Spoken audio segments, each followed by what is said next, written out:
What's going on, guys? It's Cliffy here. Today, hopefully we can go and notch up another 66 runs, which is going to take us to 1,000 domestic 2020 runs and only, I can't even remember what match number it was. But either way, it's been pretty quick. So hopefully we can go and carry on with our fine form. We pick up a 4 first ball. I need some orange juice because my voice is a bit croaky. Beautiful. So in the fourth round today, playing against Essex, and basically, well, we don't need a win today, but it would be very good if we could manage to go and pick one up, because it is very close towards the top of the table. I think if we win this, we will be tied for first with 3 teams on 6 points. So yeah, very, very close towards the top, and we are just going to nudge that one down the ground and take a single, which is a wee bit unusual for us, because normally we like to go and maintain the strike, but we're going to go and rotate it around today. Got the left and right-handed combination going on, so hopefully Jimmy Adams can go and pick up some runs as well. Oh, yeah, run that, Jimmy. Run, Jimmy! Jimmy, run! Oh, Jimmy. If I did not hold down sprint there, I was gone. Gone like a dog's dinner. But we're going to move on to what has been happening around the world cricket-wise. So last night, few conclusions to games. We'll start off first with the Ashes. Australia winning that by I think about an innings and 46 runs. England just never really getting enough. And the story of the match, I think, is probably Peter Siddle's return to Test cricket. A lot of people thought he was down and out, dead and buried when it came to the 5-day game for Australia, or just Australia in general. But he's put in a really solid performance in this final Test. Picked up 4 wickets in the second innings. I think he picked up 2 or 3 maybe in the first, so he is definitely in contention for that tour, heading away to where they go. Bangladesh. I think the Australians are going next. No.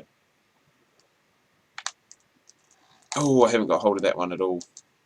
Jesus, did not get hold of that. Yeah, but wherever Australia go next, I think they are going to Bangladesh actually.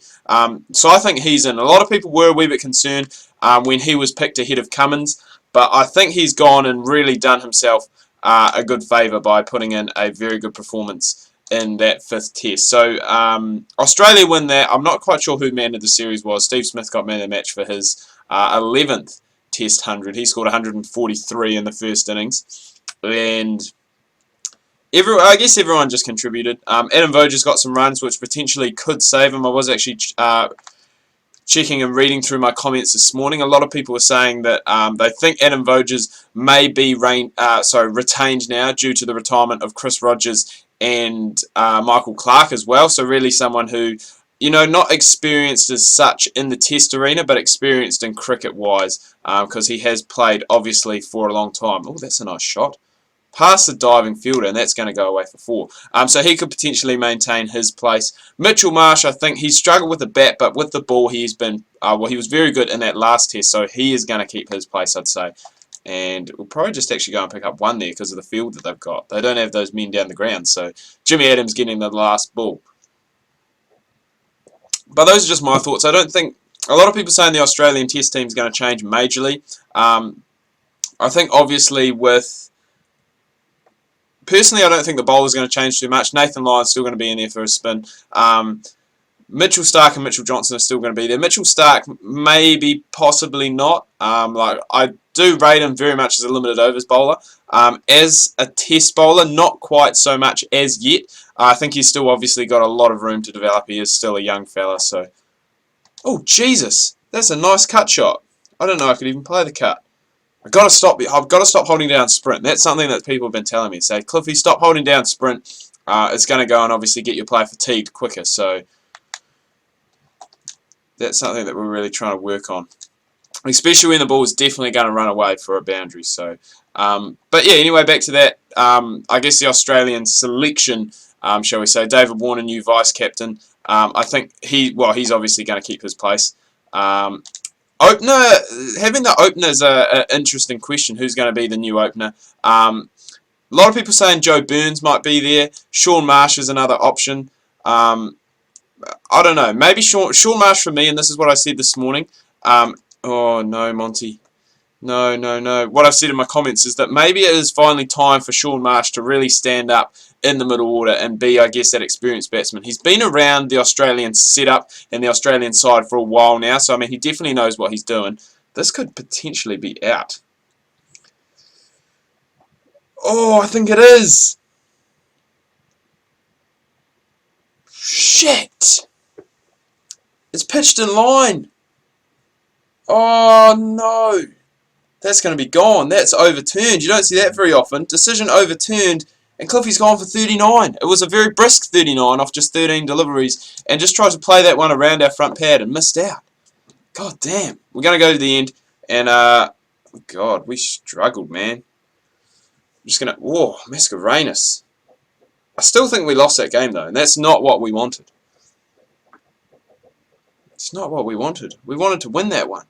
We needed to win that one. As I said, close towards the top, we needed a W, and it's taking forever to decide. We did pick it up. We won by 11 runs. Beautiful. Love it. Love it, love it, love it. That's what we needed. So we pick up the win. That's the most important thing going on there. We scored 39, which wasn't too bad. But yeah, back to, I guess, that Australian selection. Shaun Marsh, maybe it's his time to really stand up in the middle order. Maybe he's going to bat at number 4 in place of Michael Clark. I guess we'll just have to wait and see, obviously, until they go on their next tour. But I think apart from that, a lot of people were saying, like, I think Ricky Ponting came out to the press and said that there's going to be, like, 7 changes. There'll be 7 players that won't play Test cricket again that are in the squad. I think that's a bit excessive. I think, you know, they were obviously shown up by England in the Ashes, but I don't think it was really, like, people are saying that it was really, really bad, and in some games, in some periods, yes, it was quite bad, but they still showed signs that there's still a good Test side. And so I think they're just going to go on and improve on that. Obviously, a few changes. Rogers coming out, Clark coming out, Haddon probably coming out, and Shane Watson probably not playing anymore either, along with Ryan Harris. So I think Ryan Harris was probably the biggest one this Ashes series that the Australians really had missed out on. You know, just a bowler of his experience. And I mean, over the past, 18 months that he has played, he's been like their top player. Like, he's been one of their best bowlers, in my opinion anyway. Right, so let's get on to the game. So second game in this episode, we're getting a 2-for-1 deal today just because I wouldn't say we struggled, but I actually have some more to talk about as well. Going off the Australian game, we're going to head on now to the New Zealand versus South Africa series, which is now locked at 1-1 in the one-day internationals. I think they're just playing 3 one-days. But this again was a New Zealand side that coming up against one of the guys who played last night, Vernon Philander. But a New Zealand side who's missing quite a few key players, missing the likes of Brendan McCullum, missing Trent Boult, Tim Southee. But the players who are in there now are really going and taking their opportunities. Like, I've really been impressed with George Worker on this tour of Africa. Performed really well in the T20s against Zimbabwe. And Doug Bracewell coming back after he hasn't played one-day cricket for New Zealand in about 2 years. He picked up 3 wickets last night. Adam Milne has really gone and, I guess, taken his bowling to a next level. Like, we've always known he's been quite quick. From what I saw last night, he wasn't bowling super-duper quick. Still bowling above 140, so it's still fast. But his consistency and I guess his erraticness have really just gone from his game, and he doesn't really bowl any of those loose balls as much now, so that's looking good for us. Ish Sodhi, the spinner, been impressed with him. And then, you know, just other players, obviously Kane Williamson's captaincy. Martin Guptill picked up the man of the match for his Gup ton, as people have been saying on Twitter. I don't know if that's trending on Twitter yet, but I've seen it this morning from quite a lot of people that do support the Black Caps. So that is actually Martin Guptill's... Ooh, no, don't take a run there. That's actually his 9th one-day 100. So he's one of those guys that I think a lot of people don't take for granted, but you know, like, he's a lot better than a lot of people think. Like, he was having a tough time. Oh no! Almost ran ourselves out. He was having a tough time before the World Cup earlier this year, and then obviously he went and just had such a good tournament over there and just absolutely killed it, scoring that 200, whatever he scored. I can't remember what he scored. He scored that 200 and whatever against the West Indies in the quarterfinal, and he has just really excelled. And I mean, 9 one-day hundreds for an opener, that's pretty good, and his average is pretty solid as well. So I'm going to have to run that up, boys. Oh my, no, I won't go for 4. So yeah, he obviously went and picked it up. We won by... What did we win by? I think we won by 8 wickets, and I think there's about 5 or 6 overs left in the game. So in a one-day international, that's quite a big margin, a victory margin that they went and picked up. So another player, Tommy Latham as well, who I think now really is starting to settle in, I guess, to the top of the order, because he's been one of those guys, which is not a bad thing, that he can be floated around the order and can bat, almost anywhere. But I think now that he's set and secured in the opening spot, especially for this tour with Brendan McCullum not playing, he really has gone and taken his opportunities when they have been about. I mean, he scored 100 against Zimbabwe, and I think the second one day there, he scored another decent score last night. I think he got 50 plus. Don't quote me on that, because I could be wrong. I think it was either 40 or 60, one of the two. But yeah, don't quote me on that, because I could be wrong. Jimmy Adams facing his first ball. And he plays it down the ground. We're not going to take a single. But yeah, it's good that New Zealand have gone and led with that series. South Africa didn't really bat well. But in saying that, I think the New Zealanders did bowl quite well as well. So it is a hard one. It's always like, did the batting side not bat very well? Did the bowling side bowl very well? That's a good batting shot. That's a full toss that has been put into the crowd. That's gone a long way. Oh, not quite 100 metres, but 99 it has gone for. And just continuing to go and carry on our good run of form. Now, hopefully we don't do what we did last time. It was around this point that we got out LBW playing around our front pad. That was to a spinner, though. So hopefully this guy here, who is bowling medium pace, is generous. Like, I would call him a slow bowler. He's only getting it in about... I don't even know. I don't even know how quickly he's getting it down. It doesn't seem very quick at all. It's only about 90 odd Ks that he's getting it in. So we've gone past our score, 96 Ks there you can see down the bottom. Gone past our score in the last game. Moved on to 42 off just 14 deliveries. So really getting us off to a good start here is Cliff. That one's going to go down the ground. Beautiful. Everyone just stands and watches in awe. 48 we've moved on to just like that. Just like that, people. 48. And we're putting ourselves in a very good position to get us off to a very good start. And that's what we have done all season long. There's a 4. That will be 50 off just 16 deliveries. So what an effort. And Cliffy has scored all the runs so far. Jimmy Adams only facing the one ball to date. So, and that's all he's going to face as well, because we put that one away just for a single. 27. Off the Davies over, and I thought we were going to have some overthrows there. The big fella, I don't know who that is in there, but he basically just went and put his body on the line, and it almost just hit him rather than going through. So Vernon Philander coming back in, and we've got the same field. And this is a strange field, because this is a field that they don't normally use to me. Philander's going to be, well, I don't know, this comes back to the debate that because Philander's got a bit more speed on the ball than the medium pacer, it is going to be a little bit easier to go and I guess take him on, shall we say. Whereas with the medium pacer, you kind of have to make a wee bit of your own pace. But Philander's coming in. He's not the quickest bowler in the world, Philander. He's one of those guys that just puts it on a good line and length more often than not. Swings it both ways, I think. Still bowls, 130, 135. Can get it up to 140 on his day. So he's not slow. He's not a medium pacer by any stretch of the imagination. He is still a quick. Beautiful. We're just tonking it at the moment.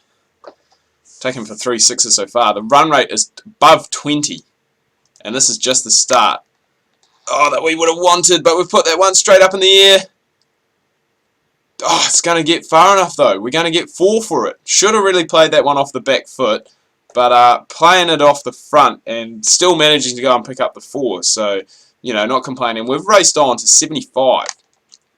Just like that. Oh, no! Whew. Almost ran out another partner. 76. And with that one, the run rate has gone down below. I was going to say it's gone down below 20, but Jimmy Adams has just gone and hit his first 4, which is going to raise it up to exactly 20 after 4 overs. So 80 after 4, and just killing it at the moment. And the spinner's come back on. And he's got this shit field. So we're going to go dead straight.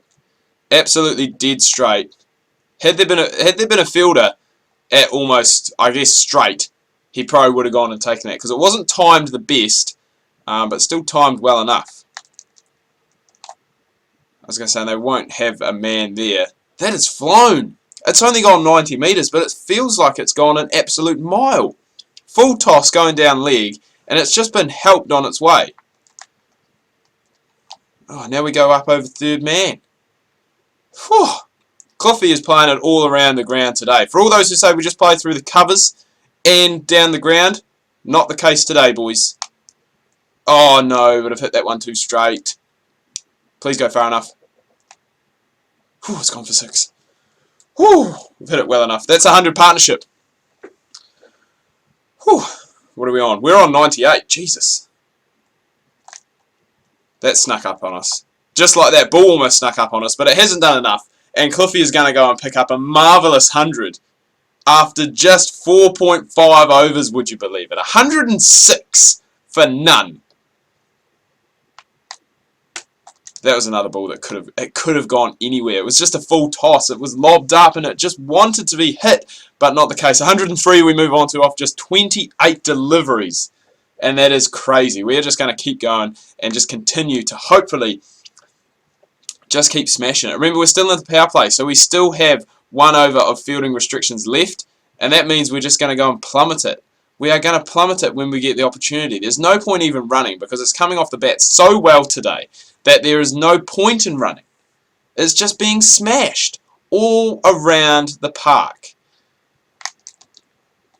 Look at that. Deep mid-wicket there. Eat your heart out. Well, yeah, I know. I guess the guy is at deep mid-wicket. That's more of a wide on than anything, really. Philander's gone for 50 already.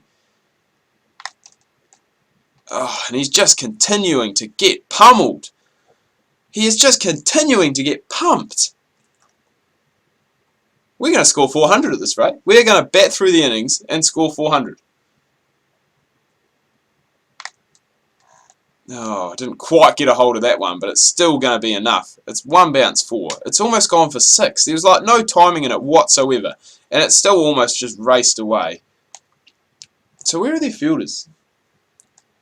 Fine leg. Oh, and that man at deep mid-wicket, of course. Ah, that one's gone for 6. It just crept over the rope. Just crept over. So we move on to 129. This is just outstanding batting. And we'll pick up the single as well. Oh my god, we might actually pick up 4. Jesus Christ, that has raced off the bat. I was just happy to go and pick up a single. Don't matter where you pitch it, mate. It's going for a boundary. 20. Oh my goodness. This is a hiding. If we do not make 250 here, there is seriously something wrong. And even though the fielding restrictions have finished, I'm still going to continue to take on the spinner. Because why not? We're hitting it that well. So what do we got? We've got a man at wide off, a deep mid on, a deep mid wicket, deep backward square, and a wide off. So we're just going to go down the ground. What is my... I think my cat just had a sneezing fit. It's just like, I don't know, just stand. He's not standing back there because you'd see him, but he's just sitting back. Ooh, that didn't come off right. That did not come off the bat right at all. Doesn't matter. It's still gone for. It's gone for a 6. Jesus Christ, that was poorly timed. Leading edge. That's gone for 6. Oh, that is gun barrel straight. Stand and watch that, Cliffy. Everyone stand and watch that. That is beautiful. And that is also 150 for the big man. Jesus. Oh, I might have picked out the fielder here, though. No, it sailed over his head. A long way over his head. Oh, I thought we were in a bit of trouble there, but no. It has just been smashed. And then we'll just take a single down the ground. Cheeky single down the ground to pick up 26 off another over. And this is an absolute smashing. Look at that wagon wheel. It's not, a majority of it is down the ground and through covers, but there's some other areas there as well. And what are they doing with this field? This is crazy. Oh, not where I wanted to go. I wanted to go over cover, but it's not going to matter. I don't know what they're doing with their field, why they've got these men up inside the ring. Put them back. We're on 164 for Christ's sake. And I'm trying... I can probably see what he's trying to do. He's probably got a man at deep backward square and probably fine leg. And so he's trying to bowl at the legs and just get me to go and try and hit in the air down to there. But I'm really just trying to go, up over cover. Oh, we've still got enough. Up over cover, and there's still enough. There's a man out on the fence trying to protect that, and he just can't do anything. He just has to stand and watch the ball. And a rare dot ball. That could potentially be our first dot ball of the game. I can't remember facing too many. But that could be the first dot. Oh, that's played. Oh, we'll just take the one. We'll give Jimmy Adams strike. It has been 7.5 overs, and he has only faced 3 deliveries. 5 off 3, so he's doing his part. My God, this is turning into a long video as well. I did the second game because I wanted to go and talk about, obviously, the New Zealand victory last night. And I've been there and done that. And I've done it a couple of times. I could have. And we still would be going. It's incredible. Alright. 7 overs in. Another spinner. If you just keep bringing the lambs to the slaughter, mate, they are going to continue to get slaughtered. Oh, no!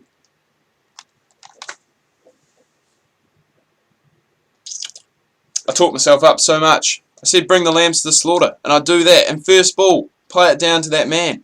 That was a tactic that they were going for last over. But what an impressive display from Cliffy. We're going to simulate to the end of the match. We should definitely pick up the win here with 175. We scored 260. But they're going to... I was going to say they're going to give it a good nudge, but I think they're still going to fall about 100 runs short. So just an absolutely incredible display, winning by 94 runs on the back of 175 off 45 from Cliffy. That is absolutely crazy, and that has picked us up, as I said, the victory by 94. Anyway, guys, do hope you've enjoyed this video. If you have, please remember to leave a like. If you are new, please do subscribe. Make sure you check out my Facebook and Twitter. Links that can be found down below in the description. Hope you had a good weekend. Make sure you tune in tomorrow. We've got some more Rocket League, and Wednesday we've got the first game of the new tour series on Bradman cricket, so make sure you don't miss either of those.